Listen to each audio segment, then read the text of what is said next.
বর্তমানে আতশবাজি নিয়ে বাচ্চাদের মধ্যে যে পরিমাণে হইহুল্লোড় দেখা যায় সেটা কিন্তু আসলে প্রকৃতি এবং ব্যক্তিগত সবার জন্যই ক্ষতিকারক এই আতশবাজি থেকে অবশ্যই আমাদের দূরে থাকা উচিত, কারণ এগুলো প্রাকৃতিক বিপর্যয় ডেকে আনে।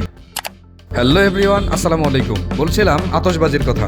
আতশবাজি নিয়ে বর্তমানে চতুর্দিকে যে পরিমাণে আলোড়ন দেখা যায় সেটা কিন্তু আসলে একেবারে হাস্যকর বা খুশির বিষয় তা কিন্তু নয়। এই আতশবাজি বরাবরই আসলে ছোটদের মনে বা মিডল বয়স্ক যারা আছেন তাদের একটুখানি আনন্দ দিলেও প্রাকৃতিক বিপর্যয় ডেকে আনে বেশ বড় ধরনের।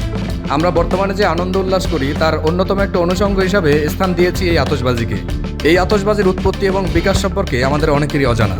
যদি আমরা একটু ঘাটাঘাটি করি তাহলে দেখতে পাবো যে আতশবাজি ছিল মূলত চীনের উদ্ভাবন। আতশবাজি করার একটি সাংস্কৃতিক অনুশীলন হলো অশুভ আত্মাকে ভয় দেখানো।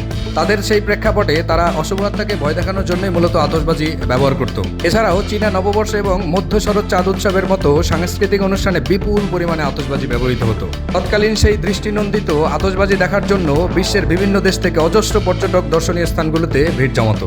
31st নাইট বা নিউ ইয়ার সেলিব্রেশন শব্দ শোনা মাত্রই প্রথমেই যে কথা আপনার মনে হবে তা হলো আতশবাজি ফোটানো। এখানকার এই ভয়ঙ্কর আতশবাজি যারা বিক্রি করতেছেন তাদের মুখ থেকে শুনি আসলে এটা কি আমাদের জন্য আনন্দ বয়ে আনে নাকি আসলেই ক্ষতিকর। এই মামা বম কেমন চলে? তাহলে বম পোলাবান কিনলে কিনে এটি কিনা ভালো? তাহলে বিজনেস করতে বয়ে পড়ছে দেখি, এটা কি আসলে ভালো হইব? পোলাবান যাই যে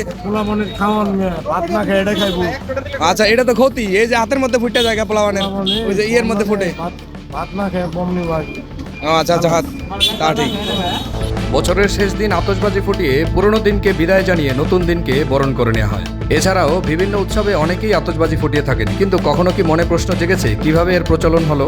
এর আগে এই প্রশ্ন মনে না হলেও এবার হয়তো জানার আগ্রহ হয়েছে আপনার। বিভিন্ন প্রতিবেদনে দেখা যায় চীনা উপকথায় নিয়ান নামের এক দৈত্যের ব্যাপারে জানতে পারা যায়। চীনাদের নববর্ষের আগের এক রাতে শিং বিশিষ্ট নিয়ান নামে এই দৈত্য গ্রামে গিয়ে আক্রমণ করে। একবার নববর্ষের আগে এই দৈত্যের ভয়ে পালাচ্ছিল গ্রামবাসী। তখন গ্রামের এক বৃদ্ধ ভিক্ষুক আসে। সবাই গ্রাম থেকে পালালেও ওই ভিক্ষুক থেকে যায়। গ্রামবাসী পরদিন গ্রামে ফিরে ওই বৃদ্ধকে দেখতে পায়। তখন গ্রামবাসী খেয়াল করে দেখে যে বাড়িগুলোর দেয়ালে লাল রঙে রাঙানো এবং উঠোনে কিছু বাজি পড়ে আছে। তারপর থেকে গ্রামবাসীর ধারণা যে নিয়ান দৈত্য লাল রং, আলো ও বাজির শব্দ শুনে ভয় পায়। এরপর থেকেই মূলত অপশক্তি থেকে রক্ষা পেতে এই আতশবাজি ফোটানো হতো। এছাড়াও 600 থেকে 900 খ্রিস্টাব্দের কোনো এক সময় একজন চীনা আলকেমিস্ট পটাশিয়াম নাইট্রেট, সালফার ও কাঠ কয়লার মিশ্রণে একটি কালো ব্লেকিং পাউডার তৈরি করে। এই পাউডার ফাঁপা বাঁশে ঢেলে দেওয়া হয়েছিল, আর এটাকে মানুষের তৈরি প্রথম আতশবাজি বলে মনে করা হয়। 13 শতাব্দীতে ইউরোপে প্রবেশ করে এবং 15 শতকের মধ্যে ধর্মীয় উৎসব এবং জনসাধারণের বিনোদনের জন্য ব্যাপকভাবে ব্যবহৃত হতে থাকে এই আতশবাজি। ইতালীয়রা বিশেষভাবে তাদের ইউরোপীয় শাসকরা প্রজাদের মুগ্ধ করতে এবং গুরুত্বপূর্ণ অনুষ্ঠানে দুর্গ আলোকিত করার জন্য আতশবাজি ব্যবহার করতে খুব বেশি পছন্দ করেন। আর এভাবেই ক্রমান্বয়ে আমাদের বাংলাদেশের অভ্যন্তরেও চলে এসেছে এই আতশবাজি। যে কোনো ধর্মীয় অনুষ্ঠান থেকে শুরু করে ছোটখাটো অনুষ্ঠানের মধ্যেও এই আতশবাজি ফোটানো হয় বেশ বড় আকারই, যা আমাদের প্রাকৃতিক বিপর্যয় ডেকে আনে এবং ক্ষতি সাধন করে থাকে অনেক বেশি। এই তো গত বছরও দেখলাম যে একটা ছেলের হাতেই আসলে বম ফুটে গিয়েছে, লাইট বম যেটাকে বলে। সেটা ফুটে যাওয়ার কারণে তার হাতের বেশ কয়েকটা আঙুল একেবারেই নাই হয়ে যায়।